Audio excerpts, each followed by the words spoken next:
பார்த்துட்டு இருக்குது ஒரு வீட்டு மனை, மொத்தம் 35 சென்ட்டு.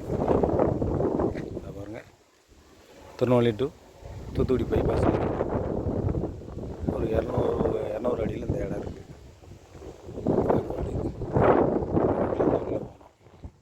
மொத்தம் 35 சென்ட்டு. வாங்க, இந்த பக்கம் வீடு, இந்த பக்கம் வீடு. சுத்தமான செவல் பூமி தான். இது கேடிஷனரில் இருக்குது இந்த இடம்.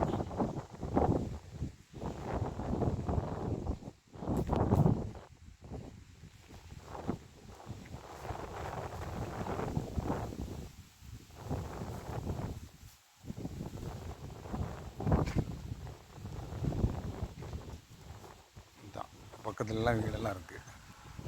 இந்த பக்கம் ஸ்கூல், இந்த பக்கம் ஸ்கூலு, கீழ் பக்கம் வீடு. இது தேவைப்படுறவர் கீழே என் நம்பர் கொடுத்துருக்கேன், கான்டாக்ட் பண்ணுங்கள். இடம் பார்க்கணுன்னா எப்போனாலும் என் நம்பருக்கு கான்டாக்ட் பண்ணிட்டு வாங்க. இடம் பிடிச்சிருந்தா வந்து பேசி முடிக்கலாம். எல்லோரும் நன்றி, வணக்கம்.